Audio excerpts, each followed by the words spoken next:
Welcome to the podcast, Let the Prophets Speak. This is Saul Weinreb, the host for your podcast, and today we are studying the book of Obadiah, which we will cover in just this one podcast.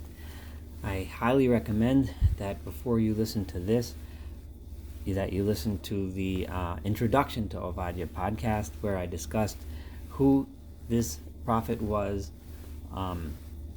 why he prophesied regarding the nation of Edom, and the significance of the nation of Edom itself. Please listen to that before you listen to this podcast. So let us begin with verse 1. Chazon Obadiah. This is the vision of Obadiah. Ko Amar Adonai Elohim, so says the Lord God, LeEdom, to the nation of Edom. So he's announcing this is what God says regarding Edom, actually, not so much to the nation of Edom. And then we have an announcement that seems to be said the entire world is saying, Shemu'a Shamanu, we have all heard this news, Me'es Adonai, from God, V'tzir B'goyim Shulach, because God sent an envoy, it can be translated, or a message, an announcement to the public among all the nations has been sent out by God. And what is that message? The message has told us, Kumu, let us rise up, Vinakuma, and let's take vengeance, Aleha, upon Edom, La Milchama, in war. So this is interesting for several reasons. First of all, we had in many cases, we mentioned in our introduction, the destruction of Edom and the punishment of Edom and the sins of Edom. But over here, and Obadiah concentrates a lot, and most of the prophets concentrate on the enmity between Edom and Israel. If that's the case, one would think that the vengeance against Edom should be at the hands of Israel. And we do see that a little bit at the end of Obadiah, we'll see that a little bit. But over here in the first verse, it seems that the emphasis is on the entire world taking vengeance against Edom. Why is it that the focus here is on the entire world? And I'm going to say the way what seems to be here is, and we'll see this again in a little bit more in the next few verses, that Edom represents arrogance and pride, and they refuse to accept the dominion and the of God himself. They refuse to accept the oneness of God, and they, through their philosophers and their wise men, have decided that they know the truth and they won't listen to others. In the future, we know, and we've seen this repeatedly throughout the prophets, the idea is that on the day of God, the Yom Hashem, as we mentioned in many prophets, the nations that are humble and are subservient and willing to accept God upon themselves will be the ones that are saved, so to speak, the ones that are going to be part of the wonderful new world that's going to exist when the entire world is of singular purpose and worships God together and builds a just and kind and righteous world. Those that are arrogant and refuse to accept God and continue to believe in themselves and continue to oppress others and continue to think that they're greater, those are the ones that are going to be destroyed. Edom, as we'll see in these next verses, is the epitome of the nation of arrogance. Because they represent arrogance and because they represent the people who refuse to accept the oneness of God, the future day will not be just the people of Israel that will take vengeance against them. It will be all of those nations who have accepted God upon themselves that will take vengeance upon Edom as representative of those who remain arrogant and refuse to accept God in the future.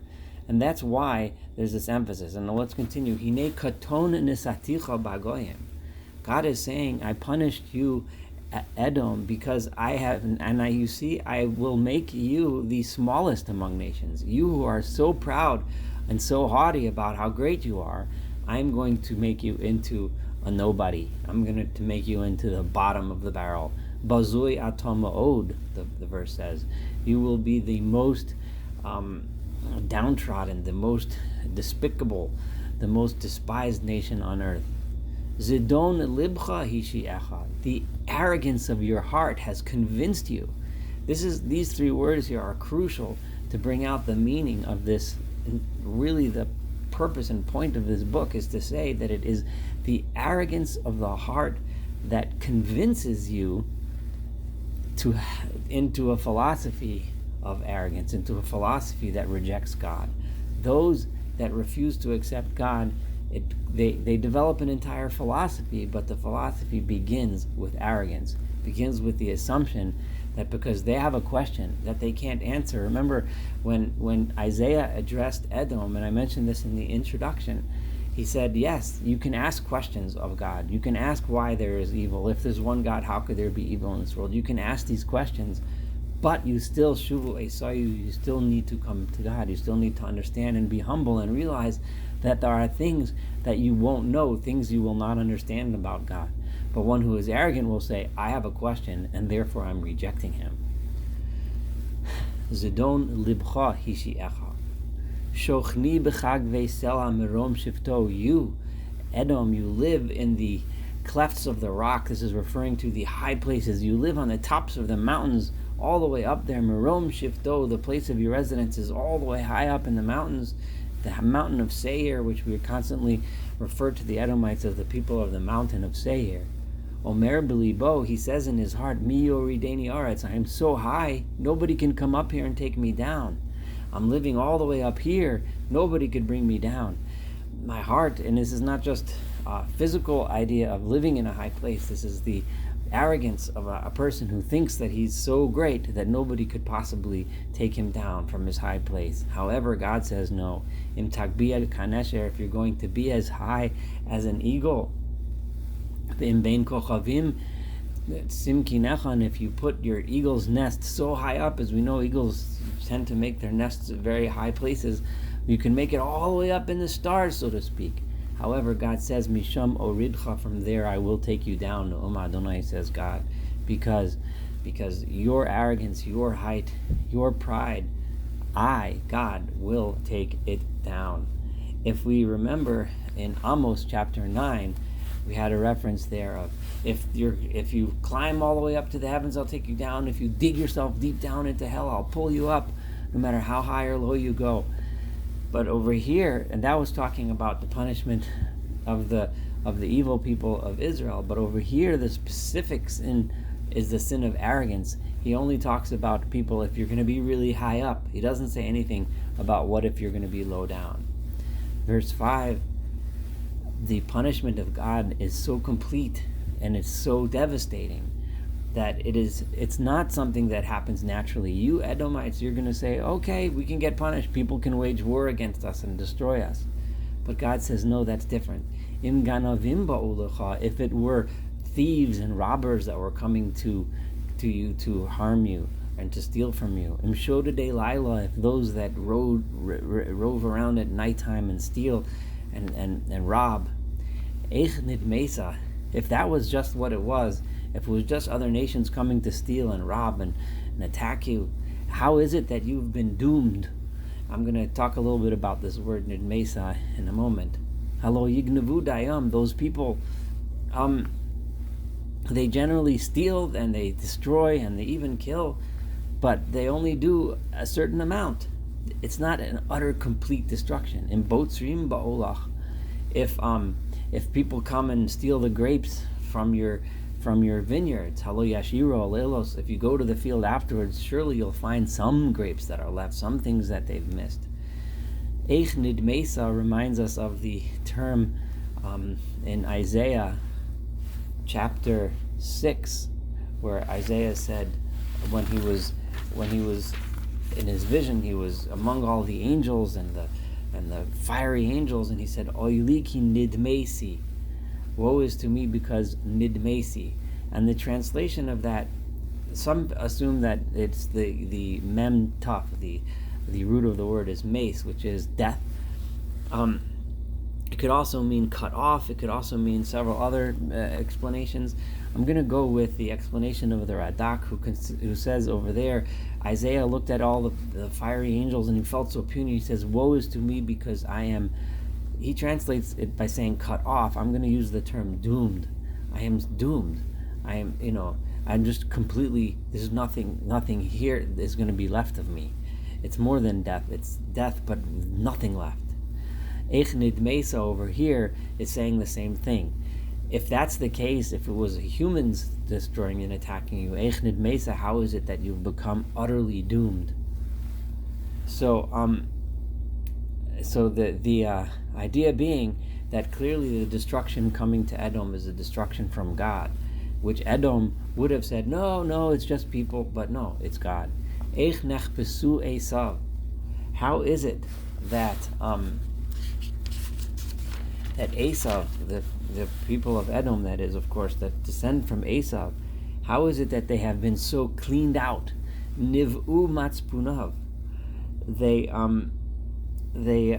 Niv'u is to search out. Their hidden things. If thieves, if people come, then the things that are buried, the things that are hidden, they don't get. But because it's God coming to do this destruction, even the things that are hidden have been cleaned out. Actually, that term niv'u is reminiscent of the searched out, is reminiscent of the words that Isaiah used when he was talking to the nation of Edom. He says, "Im tiva'ayun ba'ayu," if you want to search out. But there it was referring to, there's other ways to understand that, but the way I understood that was, if you are trying to search out answers, then go ahead and search out answers. But other Mefarshim, other commentaries assume that over there it also means to search out and destroy. Ad hagevul shilchucha, until you people, you were so duped by your enemies that they pretended to be friends. The way they destroyed the people of Edom was by kol anshe brisacha. All of those people, you made these treaties, and they escorted you as if they were going to fight with you until they got all the way to the boundaries of your nation. And as soon as you were out of the safety of your own nation, they attacked you. Hishiucha. They convinced you. They duped you. Yachlu lach anshe shlomecha. The people who had made peace with you ended up besting you. They ended up destroying you. Lachmecha, the people that ate your bread, that you fed because you thought they were your friends. Yasimu mazor tachtecha. They laid traps for you. Ein tivuna bo. That you, Edom, you think you're so smart, but I destroyed you in a way that demonstrated that you're anything but smart, that you actually have no knowledge. Because their sin is a sin of arrogance that leads to the sin of a false ideology, an ideology that negates God, an ideology that allows for oppression. Therefore, God punished them in a way to show them that all of their wisdom is nothing, and which leads to the next verse. Halo bayom ahu noam Adonai. On that day, this is that ultimate day in the future, says God.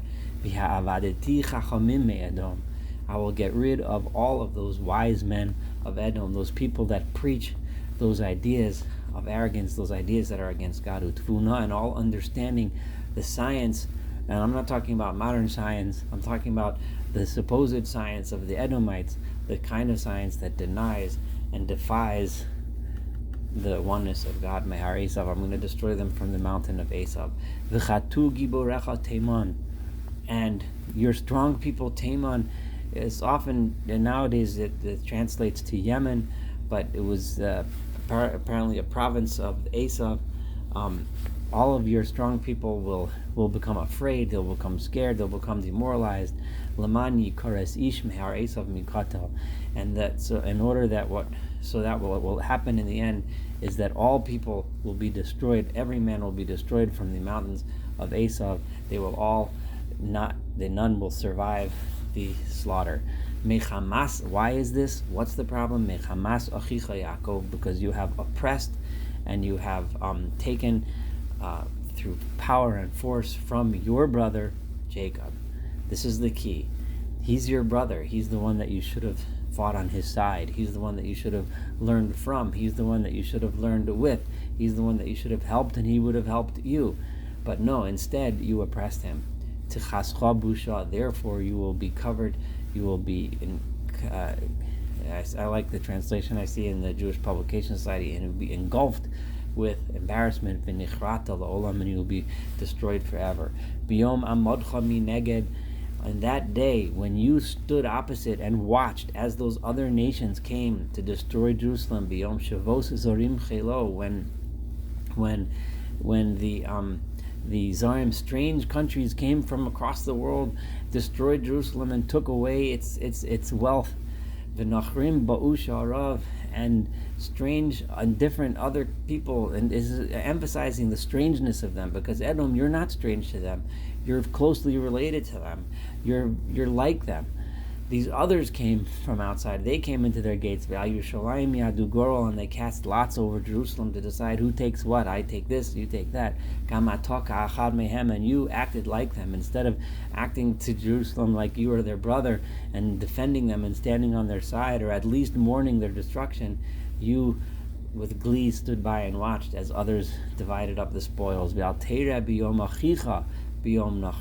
How could you look at your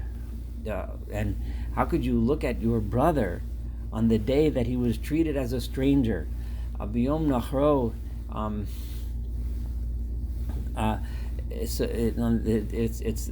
It's several ways to translate it. I'm deliberately translating it this way, nachro, because it chooses, the root of the word is nechar. They were treated as a stranger. Strangers are supposed to act, not supposed to, but strangers may sometimes act this way towards others that they are different. But you're not supposed to be a stranger. For you, it's Yom Achicha, it's your brother. You should not be happy regarding the people of Judah on the day that they are destroyed. And how could you raise your voice and jeer and make fun during the days that they are suffering? Over here, the double language, B'yom Achicha and B'nai Yehuda, seems to be a reference to the northern kingdom and the southern kingdom. Over here, it's not that clear, but in several upcoming verses, it will be much more clear that he's referring to both. Al Tavo B'shar Hami B'yom Edom.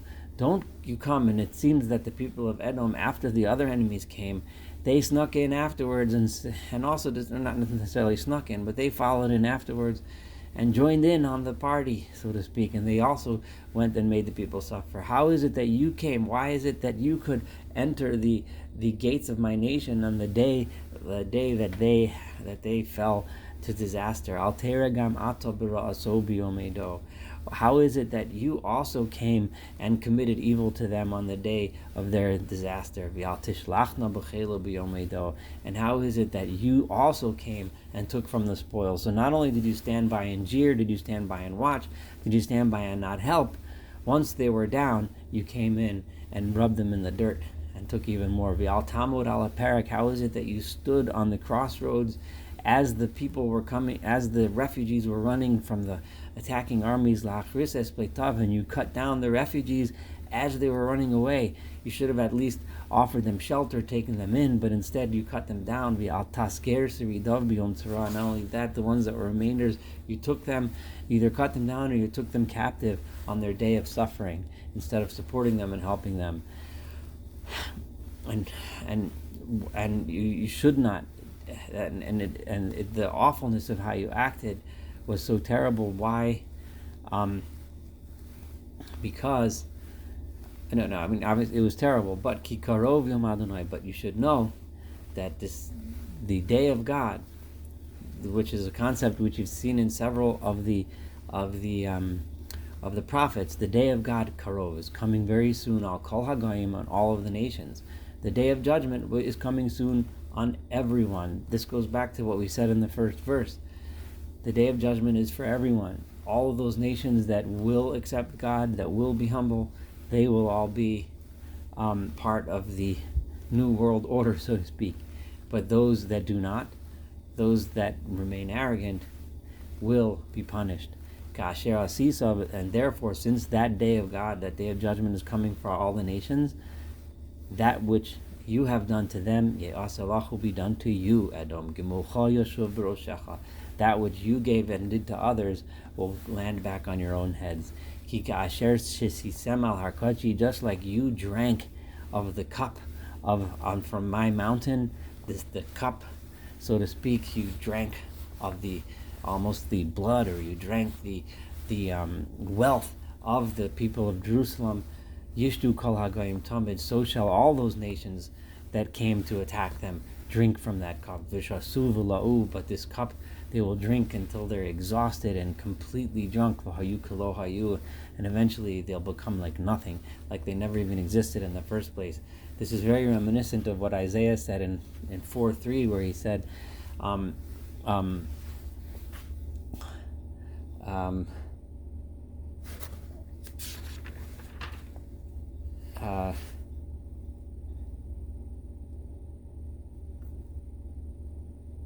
Isaiah 51, where he talked about the kos hatar elah, the bowl or the cup of suffering that they will drink from. That those, and that the people that are good, the people that are saved, he said, "Eskubas kos chamasi, the cup of my anger, you will no longer drink." So the evil people are drinking this cup, which will end up being like a poison for them, as opposed to being a good wine or a good drink.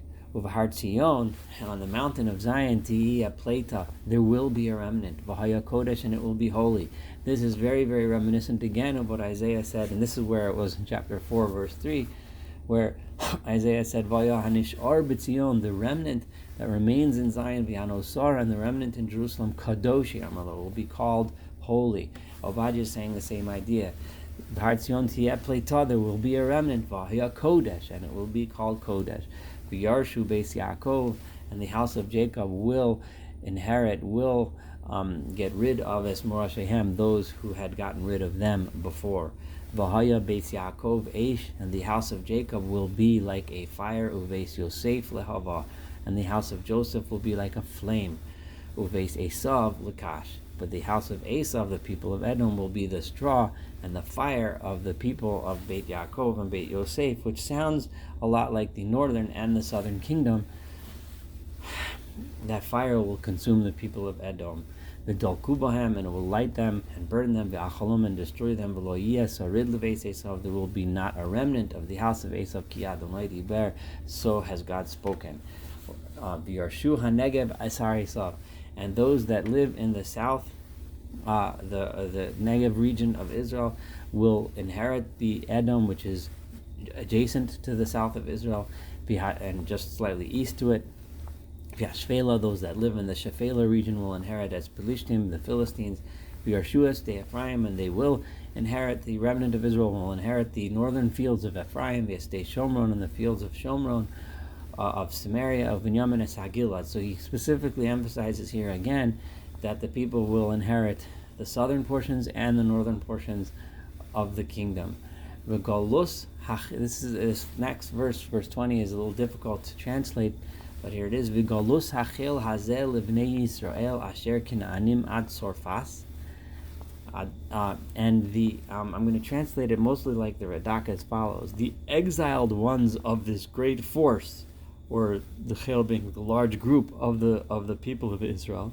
So so there's this huge force of the people of Israel that are getting attacked and are running away at the day of destruction, and those that are exiled, meaning those that have been survived but scattered through the world, asher kinaanim ad sarfas, they were scattered together with into the lands of the Canaanim, of the Canaanites, that are scattered around the world, so far ad Sarfas, until the place called Sarfat. Now Sarfat in modern Hebrew means France. So if this still the same area would be, but it presumably does not mean France in this verse, but Sarfat means some place called Sarfat, but a faraway place. In other words, that Golos that had been exiled all the way out there, in all the places where the Canaanites have been exiled as well, all the way to Sarfat.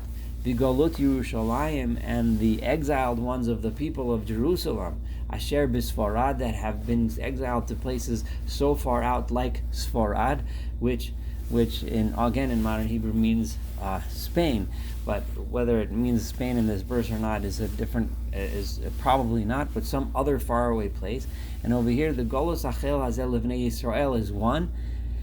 That's the northern kingdom. V'golos Yerushalayim, that's the southern kingdom. So again, he's referring to those Israelites from the 10 tribes and those Israelites from Judah as well. But those people, they will Yershu, they will come and inherit Esarei Negev, the cities of the southern regions of Israel. In other words, they will all come back.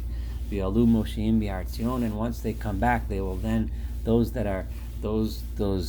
liberators will climb onto the mountain of Zion and liberate it, Lishpodes Har Esav, in order to bring justice finally to the mountains of Esav and Edom. Ha'isol Adonai HaMelucha, and the kingdom will then belong to God and no one else but God, because those that denied him, those that were too arrogant to accept him, are gone. Thank you so much for studying the book of Obadiah together.